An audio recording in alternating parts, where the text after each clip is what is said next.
guys, there are several camera features in the iPhone 11 and iPhone 11 Pro, and it's awesome to take full advantage of it, right? So in today's video, I'm going to show you the best iPhone 11 camera features that you must know.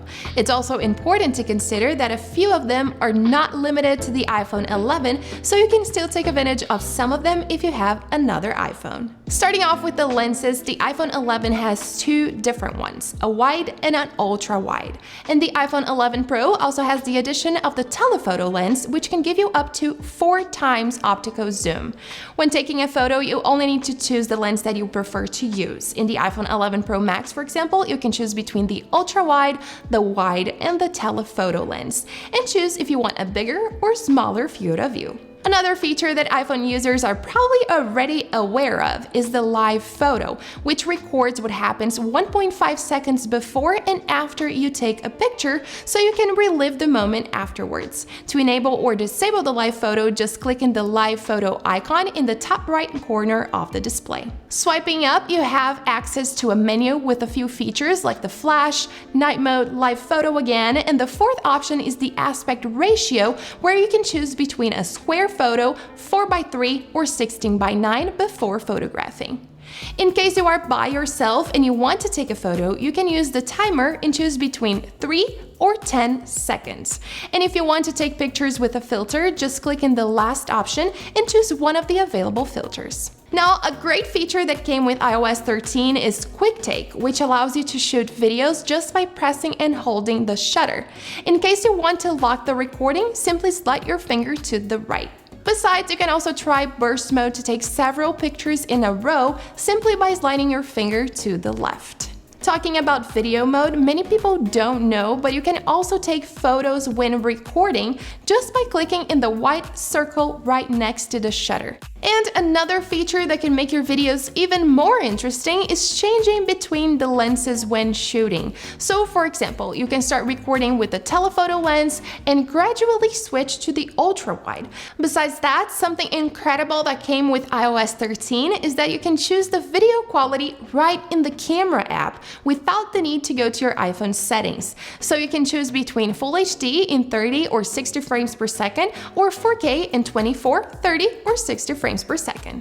Another feature that can really improve your videos is slow motion. You just need to choose the lens that you would like to use, or even shoot with the front-facing camera and make a slow motion selfie or slowfie, like Apple likes to call it.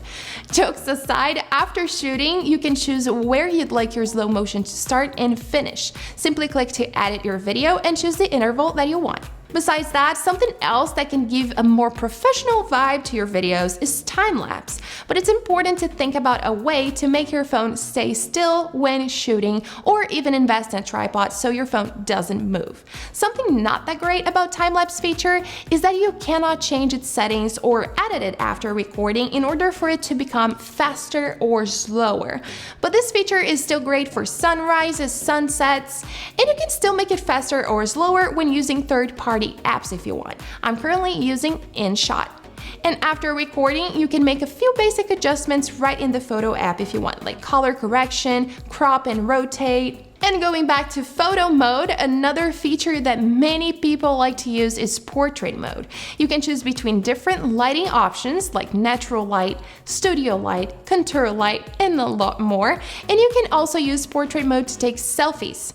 Now, a setting that many people don't know exists is the option to control how shallow the depth of field would be. Just click in the F in the top right corner and choose from f1.4 to f16. But in case you prefer, you can also change the settings after taking your photo. I confess that I don't really use portrait mode because I feel like it doesn't really work as well as it should, but it can definitely improve your photos. You only need to be careful and pay attention if there are blurry areas in your photos that are not supposed to be blurry. In the iPhone, you can also take panoramic photos. Just choose the pano option in the camera app, choose the lens that you would like to use, and move your phone from left to right. Now, something new that came with the iPhone 11 is night mode, and it's definitely impressive. Unfortunately, you cannot enable this feature manually. It's automatically enabled when your phone is in a low light situation, but what you can control is how long it's going to take for the iPhone to take your photo, which can go up to 10 seconds. The longer it takes, the more light your phone is going to capture, so your photo will be even brighter.